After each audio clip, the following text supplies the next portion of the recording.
that's pretty much why people get LinkedIn, because they want to network with other people. What else? Anything else? So online, face-to-face? Friends-to-friends. When you're introduced to somebody. Okay. So when you introduce to someone? Over the phone? Has anybody done it? Oh. Fine, but you know, sometimes you can travel to. So let me give you an example. If you are in Bulgaria and you want to network with someone in the States, and you have their phone number, and you kind of have to reach out to them, what are you gonna do? You have to. I think that the phone is old school, but you have to use it sometimes. Maybe not. You can use the phone to arrange a Skype meeting. Yep. Okay. Good. Okay. Email. Okay, so it's a combination of all these things. So when I think about networking, I also think about your personal brand or your personal story. So kind of to Carl's point, you don't know what each person that you're going to try to network with is like, but you can make certain assumptions. And I think it's important to know, when we talk about rocket pitches, you have rocket pitches about your businesses, but you also have to have like a rocket pitch about who you are and what you want. So that if in any situation you meet someone interesting, you can, or someone that you think can advance your goals, you can kind of use them. So how many of you, I mean, at least some of you I know that you guys run organizations like Started Smart or some other clubs. How many of you have a pretty good rocket pitch about what you want? Can you tell us what is rocket? Because Okay, so sorry, I apologize. So rocket pitch is like or an elevator pitch, like a 30-second. Here's what I am. Here's who I am. Here's what I'm about, and so that you can see if there's any sort of reciprocity on the other side. But is it not different, your rocket pitch, depending on the person that you're contacting? Yeah. Because 30 seconds. It is. It's very. It is, but I would say to you, you know, you can have a couple of different ones, but the core of the message is also like, I think, how many of you, I mean, actually, I shouldn't ask this because I saw that everybody loves to dance. So, but I think that being a really good networker is like being a really good dancer. So you kind of have to, you have to figure out how it's more of an art than a science. You kind of have to figure out what's on the other side and be careful. I'd say that the higher, the more important the person is, the more carefully you have to think about things. But I want to give you a couple of examples. So I would say if you're tuned and paying attention and curious, you can expand your opportunities. You can expand your network tremendously. So how many, this week, just from this week, how many people spoke to presenters, people that met? Can I? And how many of you think that you're going to use some of these contacts at some point? Okay. Last group, can you give me an example of somebody you spoke with that you think you might use in the future? Okay, I spoke with, I can't forget her name, but she presented the Blooper application. Jennifer. Yeah, Jennifer, thank you.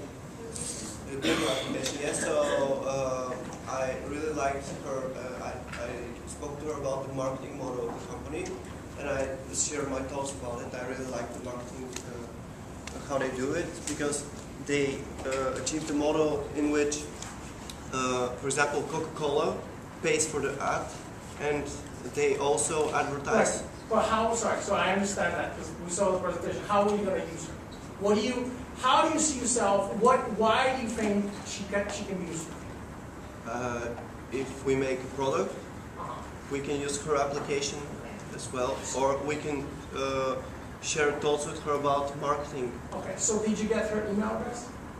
Yeah, we exchanged links. Did you email her? No. Can I say something? Hero? Yes. I'm going to Google today again because yesterday I forgot my stuff there. But I took a number of one of the guys at Anas, I think, and actually we organized going to a bar tonight. So I think it's networking. Okay, so no, I think it's great, and I think everybody can learn from Kira. I think that this is exactly what, one of the things that we can develop. Yeah. Also, I spoke to Andrew, and we were talking about Start Smart and the free acceleration program. And he was like, I'm going to Europe in a couple of months, so we can stay in touch. Okay, great. Anyone else? Go ahead. I'm talking about the same people from Google with Exchange Business Cards because they're into tech, I'm into tech, they have some information that they need, I have some information that they need, so I think we can... Did you email them or not yet? Not yet, I just have it. Elaine, were you going to say something? Yeah, yesterday when we went to go visit Google, I actually was working with a guy three years ago, and his company was acquired by Google. And so when we were there yesterday, I said, hey, I'm going to be in your office, listen me up. And so I met up with him, and it was the first time in like 3 years, but it's good to be check-ins. So, we'll talk about the third point, but I wanted to give you an example. I'll give you an example of something. So I would use, I guess, for me, the product or whatever, like that I want to talk about is SCP, right? So because SCP was my baby. So like every year I try to create something different, and every year I'm like, well, what do I want? Who do we have on board? Who do we select? And how do I make the program interesting, I guess. So I'll give you different examples because I feel like part of what you need to be comfortable with is talk about who you are and what you do and what you need. So one of the examples that I'm going to give you is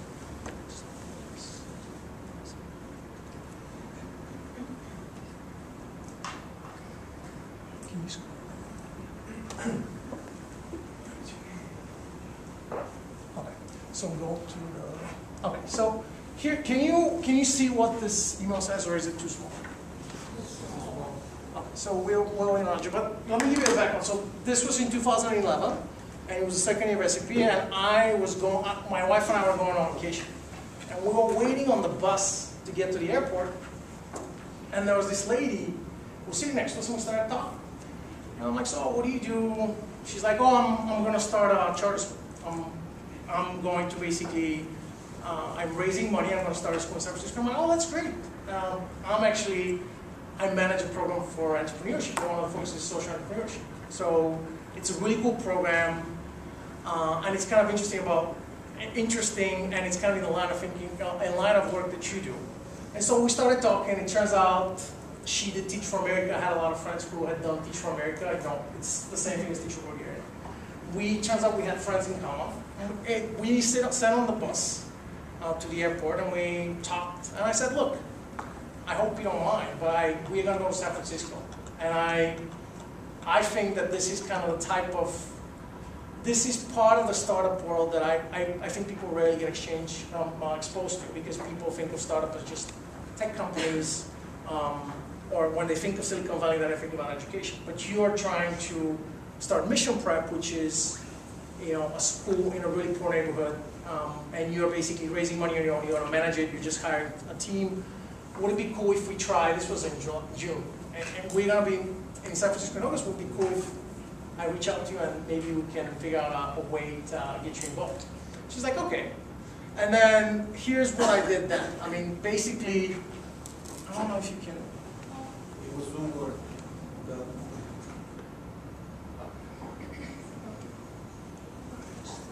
Do you, 200? Mm-hmm. Oh. So, you see it now? can you scroll down a little bit? Yes, because Okay, so, here it's here. right. So what's the initial date? Okay.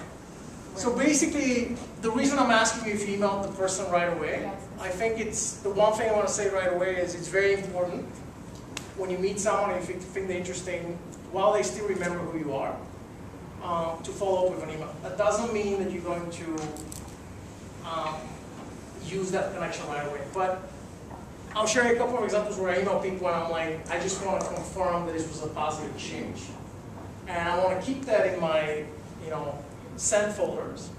And when the opportunity comes, I'm going to use that email just to make sure that they remember who I am and to remember what the connection is. So, but with her, I just emailed her right away, and I want you to look at the message and tell me what you find interesting. So, if you wanna scroll down.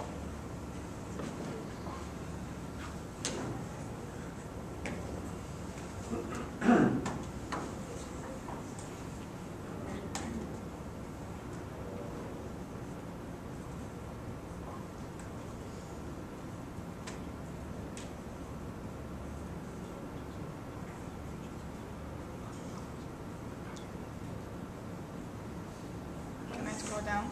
Yep.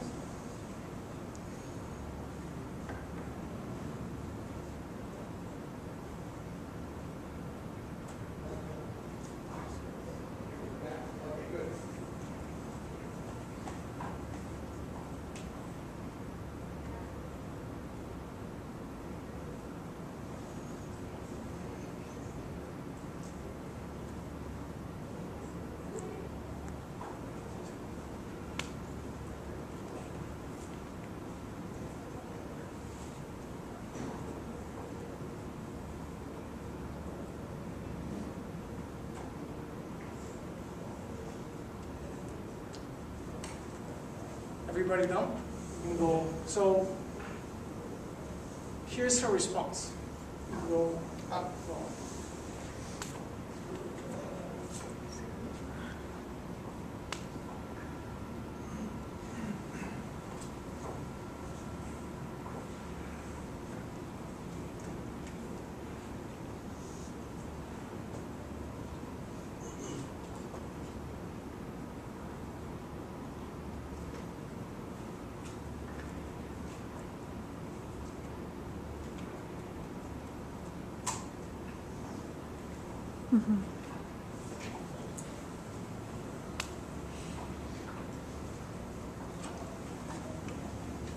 Okay, so what are some of the things that you notice? Yeah. Yeah. The personal thing, the personal thread in communication, like you exchange about the things that matter to you, same and for the project, but also you start with an opening that first you helps her remember who you are, and then she also obviously remembers you by returning to your trip and so on. So not having all the pieces strictly visible. Okay. And you know. Part that I noticed is, again, as Noah said, you start with something emotional. You start with emotional, so she can remember. And the information, that's like a lot of information, you put it last. Okay. And why do you think that's important? Because if you put all the information in the beginning, maybe people will stop reading because they can get distracted. Right. So a couple of, but a couple of things that I think are important is when I talk to someone, I try to figure out, is this going to work? Did I establish an emotional connection? I'm not going to do this with everyone, you see, but with her, I just felt like we had a lot of things in common. So I think when you network, it's really important to be authentic. And that's why there's no formula. You just have to kind of feel what's the right approach. Because with someone, if this was someone else, like talking about personal stuff might not be appropriate. But I think you're right. And the other thing is, probably want to be short in the beginning, just to see, you know, if, two reasons. One is people don't want to read really long emails. And also, why waste your time if the person is not really interested? Eva? I was going to say it's really important to show the person that you understood what they are doing. Right. You start with, this is them, this is why we need you, but you also you put your point of view about how important what she's doing is. Yeah. So that makes the person first feel like you really listened, Right. which is very important, and then second, a support from a person who understands what their mission is. Okay. What I noticed is that it's not an ordinary email just to remind her who you are, but you also already have this idea of engaging and working with this person, so you write her with a clear understanding of arranging your meeting and so on, so it's not just the example that we expected, like just continue the connection, but it's also engaging, which is a good idea if you have an idea how to continue to working with this person. But what should we write if we just want to continue the connection without having the clear idea at the moment? I'll show you in a second. We have another example of that, because I think that that's a very common but a couple of things that I wanted to point out that are important for you to think about. I think, well actually let me ask you this, why did you think she said yes? Because from her point of view, like doing a charter school in a Mission District, that's like a very poor neighborhood, it's very stressful. She was understaffed, and I think part of me is like, why is she even going to do this? Because it's a lot more work for her to host us. She was going to do it on a weekend. Why do you think she agreed? Because I think when you're starting, you have to take every opportunity to engage in some activities with different people. Because this can lead you to other connections and it can expand your network. Okay. I think because what she's doing is important to her, and you show her that you understand how important it is, and that is important for you as well. So it would be great to show them. Yeah. I was just going to say, since this is kind of my sector too, there's a saying that like the world needs dreamers and the world needs dreamers who do. And so really having this dream inside of you and doing it and doing whatever it takes to get it done, I think is a common theme. I think one of the things that's really, so what I found out, if I'm really passionate and I really believe about in the things I'm doing or the things that I want to connect with people usually, not always, usually respond. With her, when I started talking about SCP, I got super excited. When she started talking about her thing, she got super excited. That energy, I wasn't 100% sure, but I'm like, I think she's going to say yes. So I encourage you to, whatever your story is, to be really passionate when you talk about it, because I think that that's contagious. And when people see, we don't do the same type of things, but when people see that I'm super passionate, and she was like, when she found out that I understand where she's coming from and I know how hard it is, what she's doing is, I think she's like, you know what, this is someone who understands me, and I would, and honestly, I think she was flattered too. I mean, yeah. She is in a position where probably a lot of people say it's not going to work, and actually it worked out really well, but part of it is like understanding, so this is sort of to a point that I want to make is, you always need to kind of ask yourself what's in it for the other person, and there's always, always, always something that they can get.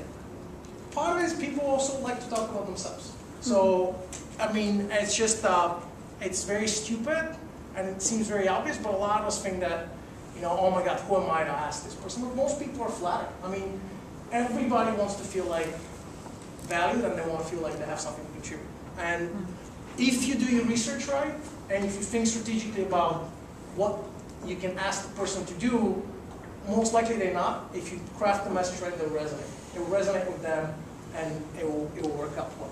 So, just back to presentation. Can I just say that? Yeah. Oh, you were there.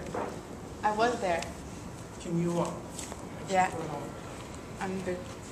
I just wanted to tell you that they actually did have a meeting like that, and the meeting was so good, and it was so emotional and the lady was so passionate about what she's doing, and 30 of the SCP people were so excited, and they were so amazed by just her passion. I mean, not everyone is, interested in the sector of education, but the passion that she talked with, at the end she was crying, like she really started crying. It was one of the most emotional meetings during the SEP program, so it turned out really well. I mean, and she was like, I don't know if we're going to close the school next year, because I don't know if I'm going to be able to raise money. But that's what I need to do, and I'm going to work as hard as I can, and I think the school's doing great. Yeah. But she was at a point where, like, she's gotten a lot of no's, and she has all these kids that are signed up. She needed to recruit like 20 teachers, and she had like 10. The school was going to open in like 2 weeks. So, but you know what? She's like, I'm going to make it work. And I think it was great for people, even people that weren't interested in social activation, to see how driven she was. Using your networks strategies. So what do you think? What do you think is better, this or this? Okay. Right. So I can tell you that the thing that if somebody wants to network with me, and it's because a lot of people ask me, most people that want to network with me, other than people from the programs that I manage, who want recommendation letters and so on and so on. Some people, for friends, they want to get a job here, and so they email me. And I can tell you that I'm a lot least likely to respond to someone if I see that they basically sent a cookie cutter email and just put my name on top of it. Because I think for me, just like with everything else, networking is about put some thought. I mean, it doesn't take a lot of time. Get to know, look at my profile, at least know what I'm doing, and make it personal. Because if not, I'm just gonna, if I see someone that cut and paste something, I'll delete that email immediately, because I would not take that person seriously. So for me, a lot of networking is about preparation, and a lot of, I want to give you another example, but a lot of times when I try to network with, so do you know what a cold call is? Mm-hmm. And like don't know anyone, right? And kind of, I'm like, well, do I have a good shot? I don't know, but I give myself 1 hour to research and then to craft something. And basically when I do cold call emails, I get like maybe a 50% response rate. And I think part of it is because I try to be strategic and try to find hooks that people would connect to. Let me give you another example. It's 10 o'clock. Yeah, I know. So go to Arcadia.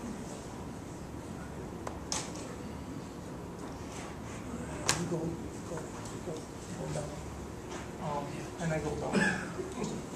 To the first email? Yep, to the first email.